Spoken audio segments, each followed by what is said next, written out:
موطا امام مالک اور مشکات شریف کی روایت ہے، حضرت ابو ہریرہ رضی اللہ عنہ روایت کرتے ہیں کہ جناب رسول کریم صلی اللہ علیہ وسلم نے ارشاد فرمایا،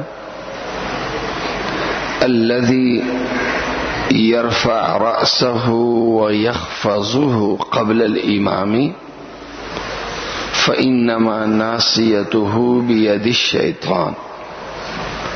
جناب رسول کریم صلی اللہ علیہ وسلم نے ارشاد فرمایا،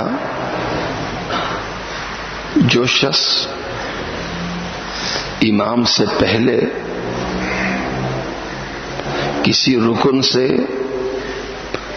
اپنا سر اٹھاتا ہے یا اپنا سر جھکاتا ہے، وہ سمجھ لے کہ اس کی پیشانی اس کے کنٹرول میں نہیں بلکہ شیطان کے کنٹرول میں ہے۔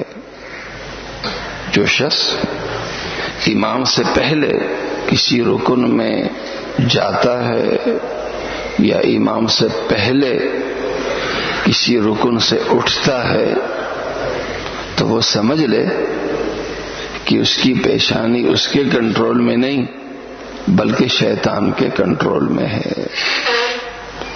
ادب سکھایا جا رہا ہے کہ اگر یہ واقعتاً مقتدی ہے، مقتدی کا مطلب اقتداء کرنے والا، پیچھے چلنے والا، اور امام کا مطلب ہے آگے رہنے والا، جس کو آگے رکھا جاتا ہے۔ تو امام اور مقتدی کا تعلق یہ ہے کہ امام کا ہر عمل پہلے ہو اور مقتدی کا عمل اس کے پیچھے اور اس کے بعد ہو۔ اگر ایک شخص امام کا سر ابھی سجدے میں اور ایک شخص اپنا سر پہلے اٹھا لیتا ہے، اس کا مطلب تو یہ مقتدی نہیں ہو، یہ تو امام بن گیا۔